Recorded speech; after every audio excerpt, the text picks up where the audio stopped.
Salam sejahtera untuk kita semua, saudara-saudara yang kekasih dalam Tuhan Yesus Kristus. Sebelum kita mempelajari firman Tuhan di dalam 2 Raja-Raja pasal 2 ayat 1 sampai ayat 18, mari kita berdoa. Bapa Sorgawi, tolonglah kami, beri kami hikmat-Mu untuk mengerti firman-Mu dan kesanggupan untuk menjalankan kehidupan seturut dengan kebenaran-kebenaran firman-Mu dalam setiap aspek dan di sepanjang waktu kehidupan kami. Ampuni dosa kami Bapa, dengarkan doa kami yang kami bawa. Dalam nama Yesus Kristus satu-satunya Tuhan dan Juru Selamat kami berdoa. Amin. Saudara-saudara, mari kita mendengarkan Alkitab suara dari 2 Raja-Raja pasal 2 ayat 1 sampai 18 berikut ini. Menjelang saatnya Tuhan hendak menaikkan Elia ke sorga dalam angin badai, Elia dan Elisa sedang berjalan dari Gilgal. Berkatalah Elia kepada Elisa, "Baiklah, tinggal di sini, sebab Tuhan menyuruh aku ke Betel."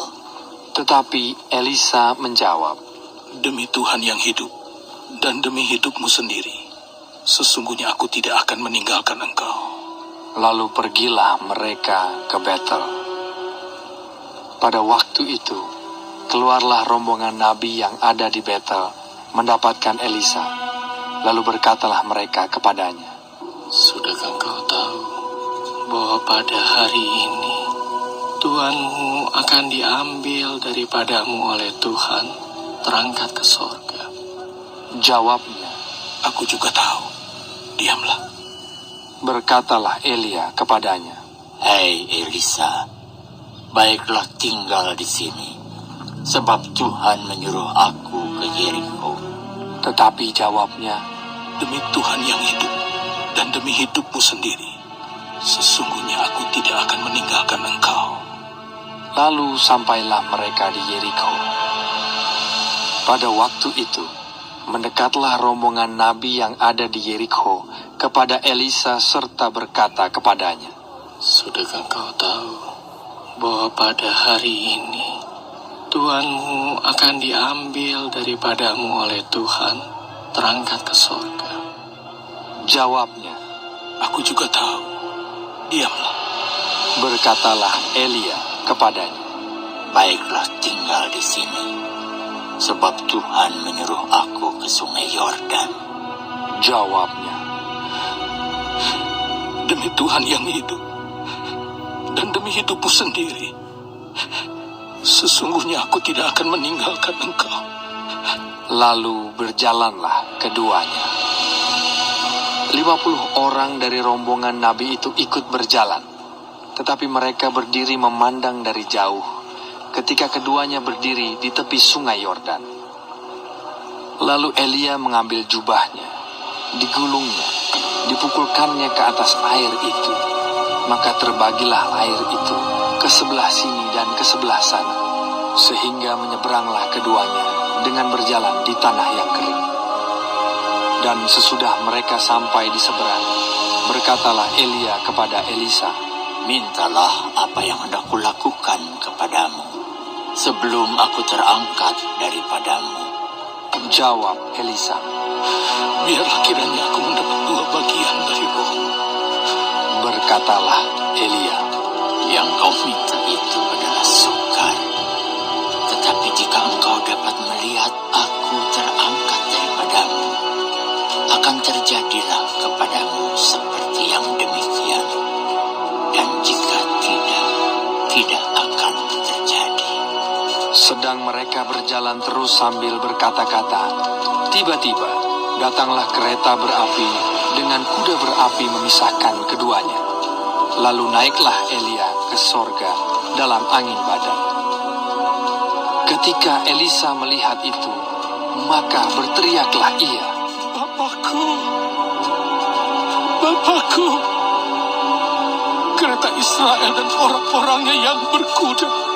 Kemudian tidak dilihatnya lagi, lalu direngkutkannya pakaiannya dan dikoyakkannya menjadi 2 koyakan. Sesudah itu, dipungutnya jubah Elia yang telah terjatuh. Lalu ia berjalan, hendak pulang dan berdiri di tepi sungai Yordan. Ia mengambil jubah Elia yang telah terjatuh itu.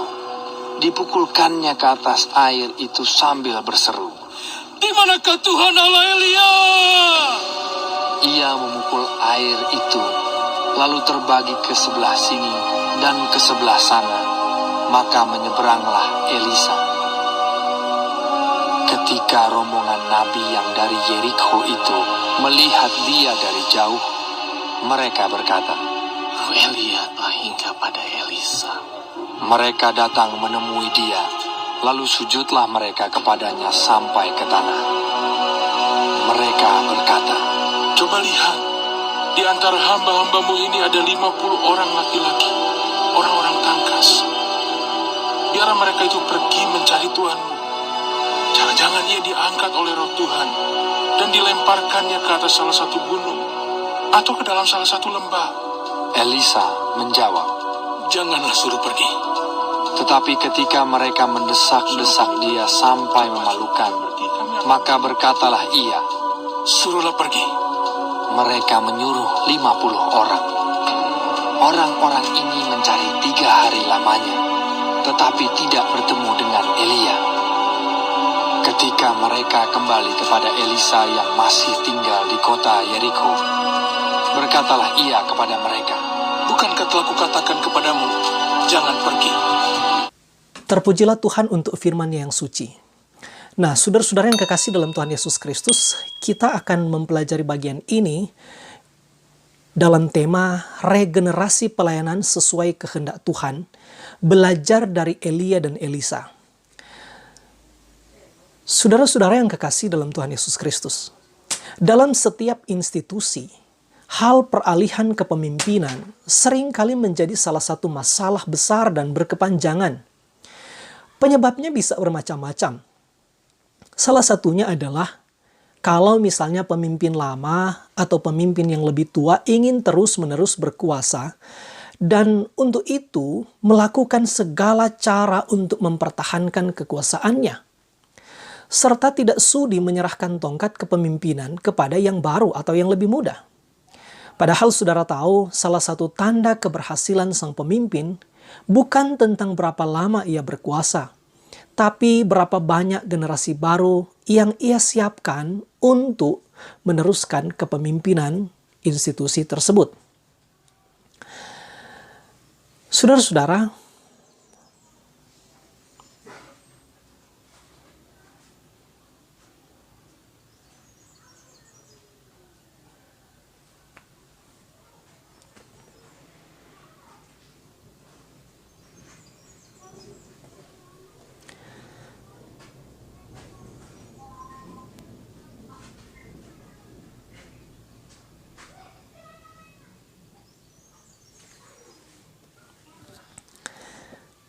demikian pembacaan Alkitab dari 2 Raja-Raja pasal 2 ayat 1 sampai ayat 18.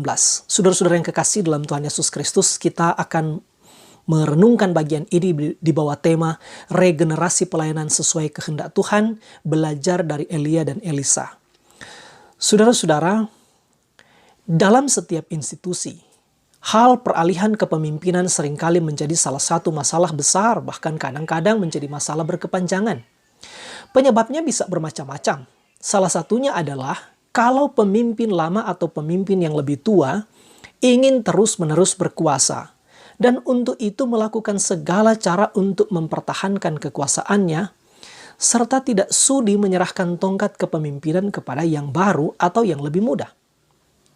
Padahal, saudara juga tahu salah satu tanda keberhasilan sang pemimpin bukan tentang berapa lama ia berkuasa, tetapi berapa banyak misalnya generasi baru yang ia siapkan untuk meneruskan kepemimpinan dalam institusi tersebut.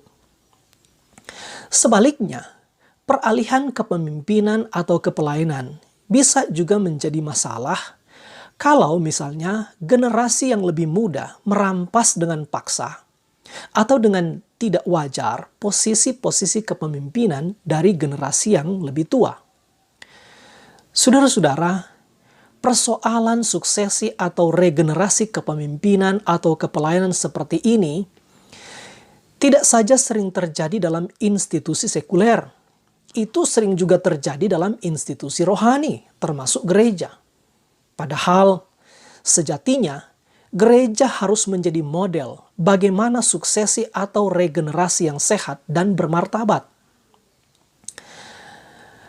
Regenerasi atau suksesi kepemimpinan atau kepelayanan dari Elia kepada Elisa memberi pelajaran yang sangat berharga bagi kita sebagai gereja di masa kini. Saudara-saudara yang kasih dalam Tuhan Yesus Kristus, Elia adalah salah satu nabi besar dan sangat penting dalam sejarah umat Israel. Saudara tahu ia dipakai secara luar biasa oleh Tuhan. Ia melakukan banyak mujizat. Dia menentang penyembahan berhala. Dia menentang dan mengalahkan ratusan nabi Baal dan lain sebagainya. Meskipun demikian, setelah sekian lama melayani Allah dengan setia, tiba juga waktunya bagi Elia untuk pensiun dalam pelayanan di dunia ini. Cara yang Tuhan pakai untuk menyelesaikan pelayanan Elia memang sangat istimewa. Dia adalah orang kedua setelah Henokh yang tidak mengalami kematian, tapi langsung diangkat hidup-hidup ke sorga oleh Tuhan. Namun, sebelum pengangkatan itu terjadi, Tuhan sudah menetapkan dan menugaskan kepada Elia untuk mengurapi Elisa sebagai pengganti Elia.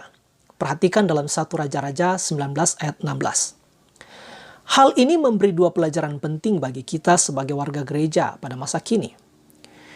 Pertama, kalau setiap orang menyadari bahwa pelayanan ini adalah milik Tuhan, maka pasti tidak ada orang yang akan melakukan segala cara untuk bisa mempertahankan kedudukan atau jabatan selama-lamanya. Yang kedua, bersamaan dengan itu adalah setiap orang harus percaya dan menyadari bahwa Tuhan selalu punya cara mempersiapkan orang-orang tertentu demi keberlangsungan pekerjaan pelayanan untuk mewujudkan misinya.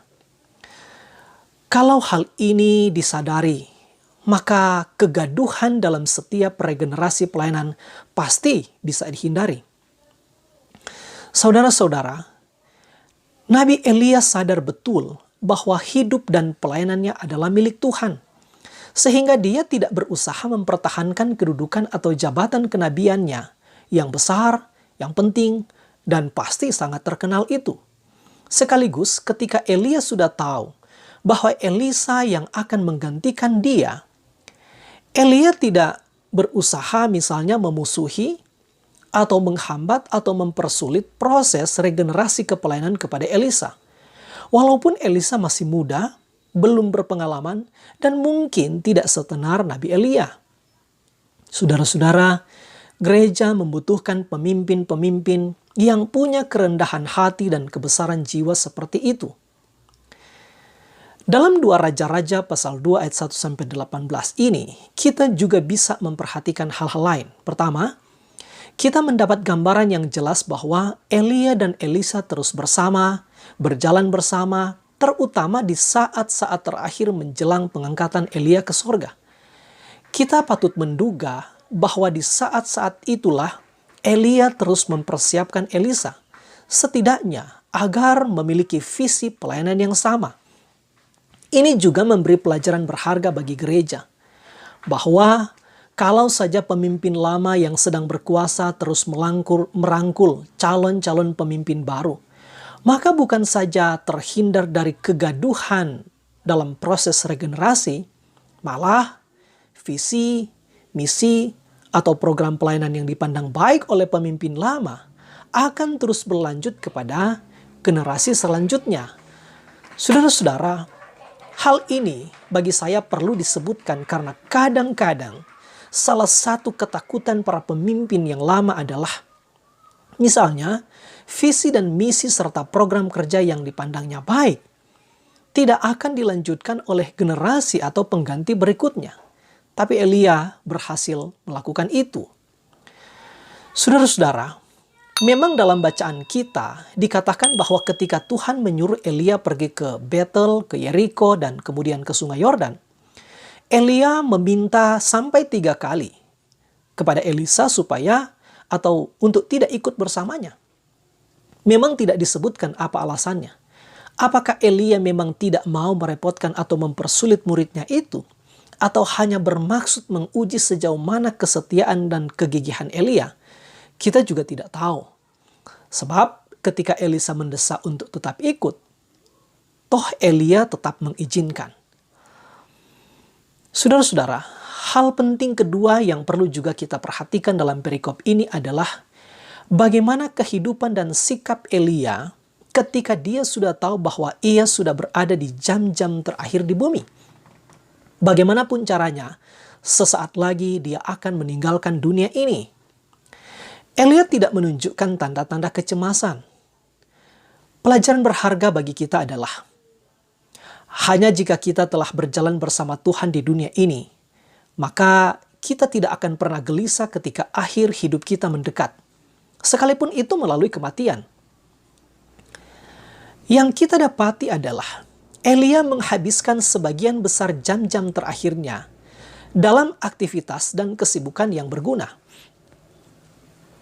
Yakni apa? Mengunjungi sekolah para nabi. Apa pelajaran dari poin ini, saudara? Bahwa kalau Anda tahu bahwa itu adalah jam-jam terakhir Anda, apakah Anda ingin menghabiskan jam-jam terakhir Anda dengan baik dan berguna? Saudara, memang kita tidak pernah tahu kapan akhir hidup kita. Tapi hidup akan berarti kalau misalnya kita menghabiskan setiap hari seolah-olah itu adalah waktu terakhir kita. Sebab hari apapun mungkin adalah hari terakhir kita, bukan? Memang juga ada orang, harus diakui, yang menghabiskan waktu bukan hanya berjam-jam, malah berbulan-bulan dan kadang-kadang bertahun-tahun di atas tempat tidur karena misalnya sudah tua atau sakit sehingga mereka tidak dapat menghabiskan waktu penutupan mereka dalam apa yang biasanya atau bisa kita sebut bekerja untuk Kristus. Namun bagi saya, saudara-saudara, orang-orang seperti itu masih tetap bisa melakukan sesuatu yang baik bagi Kristus dan sesama. Misalnya, dengan teladan kesabaran mereka dalam penderitaan, dengan iman dan harapan mereka, atau misalnya dengan kata-kata nasihat mereka kepada orang lain. Tapi poin saya adalah, selama Tuhan memberi kita kesehatan atau kekuatan untuk bekerja baginya, maka yang terbaik adalah melakukan seperti yang dilakukan Elia, hidup dalam kegiatan positif sampai akhir. Saudara perhatikan adegan penutupan pekerjaan Elia. Dia mengunjungi sekolah para nabi, katakanlah perguruan tinggi atau institusi di mana para pemuda dilatih untuk pekerjaan masa depan mereka dalam mengajarkan kebenaran agama kepada orang lain. Dia menghabiskan jam-jam terakhirnya dengan para pemuda yang baik itu. Barangkali Elia merasa betapa pentingnya perguruan tinggi ini. Dia menyadari bahwa kaum muda di sana adalah harapan bangsa pada waktu itu, tapi juga menginspirasi bagi kita gereja masa kini, bukan? Oleh karena itu, dia akan mencurahkan kepada mereka jam-jam terakhirnya dan mungkin memanfaatkannya sebaik-baiknya. Saudara-saudara, mungkin saja saat itu Elia datang memberi mereka kata-kata nasihat yang penting atau semacam wasiat yang biasanya sulit dilupakan. Ada pelajaran penting di sini untuk kita semua, yaitu sebagaimana Elia, maka setiap orang tua perlu juga menyadari betapa pentingnya mendidik anak secara pribadi. Mereka perlu lebih memperhatikan jenis pendidikan yang mereka terima. Mereka perlu lebih berhati-hati dengan teman yang mereka izinkan untuk bergaul dengan anak-anak mereka. Tentu bukan hanya orang tua, tetapi semua anggota gereja harus menaruh perhatian yang lebih dalam pada pendidikan iman kaum muda. Jam-jam terakhir Elia dia habiskan dalam pekerjaan aktif dan positif sekaligus. Tentu ini merupakan kunjungan perpisahannya. Saudara-saudara, kita tidak tahu apakah pada saat kunjungan itu Elia juga telah memberitahu kepada para nabi itu bahwa Elisa yang telah ditetapkan Tuhan untuk menggantikannya. Kalau itu dilakukan, maka gereja bisa belajar hal penting di sini bahwa dalam hal regenerasi kepemimpinan atau kepelayanan, para pemimpin yang akan mengakhiri masa tugasnya, tentu akan sangat baik jika tidak hanya mempersiapkan para penggantinya, namun juga perlu menggerakkan dan menyatukan dukungan dari orang lain bagi sang pemimpin baru demi kebaikan pelayanan. Bukan sebaliknya, membuat kegaduhan. Nah, saudara-saudara yang kekasih dalam Tuhan Yesus Kristus, pada sisi lain kita juga harus melihat Elisa. Mungkin sekali Elisa sudah tahu bahwa dialah yang telah ditetapkan Tuhan untuk menggantikan posisi Nabi Elia. Elia memberi teladan luhur bagi kita. Dia tidak gegabah, dia tidak besar kepala untuk jabatan baru yang akan segera dia emban. Dia tidak perlu merampas dengan kasar posisi yang penting itu. Dia justru menunjukkan kesabaran menjadi pelayan dari Nabi Elia. Dia menunjukkan kesetiaannya dan kegigihannya melayani dan mendampingi Elia kemana saja nabi besar itu diutus Tuhan. Apalagi di jam-jam terakhir bersama Elia, seolah Elisa tidak ingin kehilangan satu adegan pun bersama Elia. Kalau saja dia lalai, dia bisa kehilangan momentum penting dalam kehidupan dan pelayanannya. Saudara-saudara, kita belajar hal penting lagi di sini, bahwa orang-orang muda yang ingin menjadi pemimpin harusnya sejak dini melatih kesabaran, kerendahan hati, kesetiaan kepada Tuhan, dan kegigihan untuk berjuang. Tanpa karakter yang demikian, sulit untuk menjadi pemimpin yang baik. Selain itu, saudara-saudara, ada hal penting yang perlu kita perhatikan adalah ketika mereka sampai di seberang sungai Yordan, kita perhatikan di ayat 9, Elia memberi kesempatan kepada Elisa untuk meminta sesuatu dari Elia untuk Elia lakukan. Saudara ingat, ini agak mirip dengan peristiwa ketika Tuhan memberi kesempatan kepada Salomo untuk meminta apa saja dari Tuhan di dalam 1 Raja-Raja pasal 3. Dan pada waktu itu Salomo tidak meminta misalnya kedudukan, kekayaan, atau umur panjang, tetapi meminta hati yang bijaksana. Demikian di sini dengan Elisa. Elisa juga menyadari apa yang paling penting bagi seorang pelayan Allah. Apa yang penting bagi seorang guru yang akan mengajar orang lain. Yang dia minta adalah 2 bagian roh dari Elia. Saudara-saudara, roh Elia itulah yang dibutuhkan oleh seorang pelayan Tuhan saat itu. Dan yang pasti masih dibutuhkan oleh pelayan Injil saat ini. Roh Elia adalah roh kesetiaan pada tugas, roh kesetiaan dalam menegur dosa, roh keberanian, dan keberanian menghadapi pertentangan dan bahaya. Dan pada saat yang sama juga, roh kelembutan dan kasih. Semangat seperti itu yang harus dimiliki oleh setiap pekerja Kristen hari-hari ini. Saudara-saudara, istilah 2 bagian, itu istilah yang biasa dipakai dalam hal warisan anak sulung, yang artinya setiap anak sulung itu memang akan mendapat 2 bagian atau lebih banyak dari yang lain dari seluruh kepemilikan sang ayah. Saudara boleh baca dalam Ulangan 21 ayat 17. Ini bisa berarti bahwa Elisa telah menganggap dirinya adalah seperti anak sulung secara rohani dari Elia. Dan sama seperti Elisa berusaha untuk mendapatkan porsi ganda dari roh itu untuk memenuhi syaratnya untuk posisi serta tanggung jawab dan menjadi terkemuka dalam melayani Tuhan. Demikian juga pelayan Kristus perlu diberkati dengan roh Allah. Dia yang akan memimpin dan mengajar orang lain harus 2 kali lipat lebih rohani, 2 kali lebih bijaksana, 2 kali lebih berhati-hati, 2 kali lebih kudus, 2 kali lebih bersemangat dan lebih teliti untuk kehormatan dan pekerjaan Kristus. Roh Elia dibutuhkan saat itu dan itu masih dibutuhkan sampai saat ini. Saudara tahu dosa di zamannya masih sama dengan dosa di zaman kita sekarang. ada amoralitas yang sama, ketamakan yang sama, ketidaktaatan yang sama kepada Tuhan. Bahkan kita di zaman ini membutuhkan lebih banyak orang dengan roh Elia yang setia kepada Tuhan dan dengan hati nurani yang murni berani menegur dosa siapa saja. Entah itu pejabat tinggi atau rakyat biasa, entah orang kaya atau orang miskin. Kita membutuhkan lebih banyak orang dengan semangat Elia juga untuk memanggil orang-orang berdosa, bertobat dan kembali kepada Tuhan.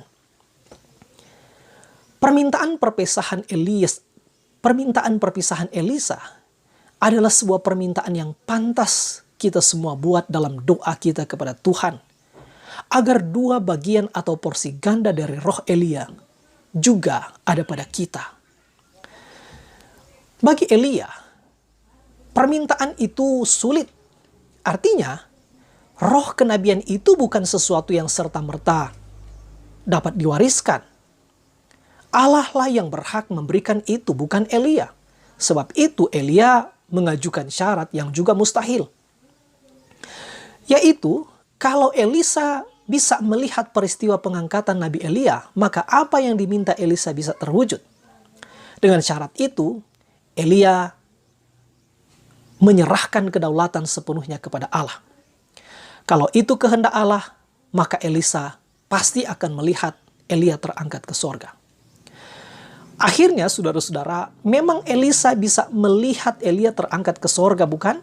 Dan sekaligus dia menerima kuasa itu yang secara simbolis adalah jubah Elia. Jubah itu adalah simbol kehadiran otoritas atau kuasa Allah. Sehingga dengan jubah itu, Elisa kemudian memulai tugas kenabian sebagai seorang yang dipenuhi dengan kuasa Allah. Sampai di sini kita belajar lagi bahwa hal yang dibutuhkan oleh seorang pemimpin atau pelayan gereja tentu tidak hanya karakter yang baik, tetapi juga kuasa Allah atau legitimasi dari Allah. Saudara-saudara yang kasih dalam Tuhan Yesus Kristus, mulai ayat 13 kalau saudara baca, kita akan mendapati bagaimana kuasa Allah kepada Elisa itu teruji benar menyertai Elisa. Pembuktiannya adalah pada saat Elisa hendak menyeberang sungai Yordan, ia memukulkan jubah dari Elia itu ke air sungai Yordan, dan kemudian sungai itu terbagi dua, sebagaimana yang telah dia lihat dilakukan oleh Elia sebelumnya. Dia memukul air dan berkata, "Di mana Tuhan Allah Elia?" Saudara-saudara, beberapa penafsir mengatakan Elisa tidak bermaksud kurang ajar dengan kata-kata itu. Dia malah sedang berdoa, "Inilah kesempatanmu untuk menunjukkan kuasamu yang besar melalui hambamu yang taat ini, Tuhan." Nah, saudara-saudara, dari sini kita belajar dua hal penting. Satu, cara terbaik untuk membuktikan kuasa kasih karunia ilahi dalam diri kita adalah dengan menggunakan karunia yang kita miliki. Ada nats yang berbunyi, "Jangan lalai dalam mempergunakan karunia yang ada padamu." 1 Timotius 4 ayat 14. Yang kedua, semua usaha harus disertai dengan doa. Elisa tahu bahwa jubah Elia tidak banyak berguna kecuali jika Tuhan Allah Elia ada bersamanya. Saudara-saudara, kuasa Allah atau roh Elia yang ada pada Elisa itu juga diketahui dan diakui oleh rombongan Nabi, sehingga mereka berkata, "Roh Elia telah hinggap pada Elisa." Sehingga mereka datang menemui dia dan mereka sujud kepadanya sampai ke tanah. Itu dicatat dalam ayat 15. Saudara-saudara, sampai di sini kita melihat hal-hal yang penting dalam membicarakan suksesi atau regenerasi pelayanan atau kepemimpinan gereja. Bahwa Elisa memiliki karakter yang baik dan teruji. Ia juga memiliki legitimasi dari Allah. Ia memiliki kuasa atau kompetensi yang sangat berguna dalam tugas kenabiannya. Sekarang, ia mendapat legitimasi atau pengakuan dari rekan-rekan sesama nabi. Elisa sungguh-sungguh telah menggantikan Elia. Saudara-saudara yang kasih dalam Tuhan Yesus Kristus. Namun mulai ayat 16 kita melihat masalah baru dalam kepelayanan Elisa segera datang. Bahwa ternyata pengangkatan Elia ke sorga itu hanya diketahui secara tuntas, secara utuh oleh Elisa. Sedangkan para nabi yang lain, bolehlah dikatakan mereka mengetahui secara tidak utuh. Mungkin sekali mereka sekalipun sudah tahu, tapi masih ragu-ragu apakah pengangkatan Elia itu sungguh-sungguh telah terjadi. Sehingga yang kita baca dalam Alkitab, mereka kemudian minta izin kepada Elisa untuk mengirim 50 orang kuat untuk mencari Elia. Mereka berkata supaya jangan sampai roh Tuhan mengambilnya dan melemparkannya ke suatu gunung atau ke suatu lembah. Elisa sangat tahu bahwa itu adalah usaha yang sia-sia. Karena itu dia melarang ekspedisi yang sangat sia-sia itu. Tapi sebagai tanggapan atas permohonan mereka yang mendesak dan berulang-ulang, dia terpaksa memberi izin untuk hal itu. Namun Alkitab mencatat bahwa setelah rombongan itu menjelajah, mencari Elia selama 3 hari dengan sia-sia, akhirnya mereka menyerah dan kembali ke Yeriko. Sesudah itu Elisa meyakinkan mereka bahwa apa yang dikatakannya benar. Tidak ada lagi bantahan dari para nabi itu. Ini memberi arti bahwa sekarang mereka punya keyakinan yang sama dengan Elisa. Saudara-saudara, di sini kita boleh belajar juga hal penting. Bahwa tidak ada kepemimpinan atau kepelayanan yang tidak akan berjumpa dengan persoalan.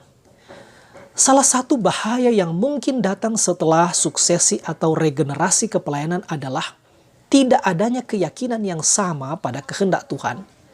Tidak adanya visi yang sama. Misalnya antara pemimpin dengan orang-orang yang dipimpin. Nah, tentu saja pemimpin tidak boleh membiarkan hal ini terjadi. Ini kalau dibiarkan akan sangat berbahaya. Dengan demikian, salah satu tugas utama dan penting dari setiap pemimpin baru di awal pelayanannya, kita belajar dari bagian ini adalah betapa pentingnya menyatukan keyakinan kepada otoritas Kristus dan menyatukan visi serta mengharmoniskan pengetahuan dan membangun kesehatian, terutama pada sesama pelayan Tuhan dan tentu saja kemudian kepada semua orang yang dilayani. Ini bagi saya menjadi salah satu kunci penting kekuatan pelayanan gereja bagi Kristus dan bagi dunia. Demikian renungan kali ini. Tuhan Yesus memberkati kita semua. Amin.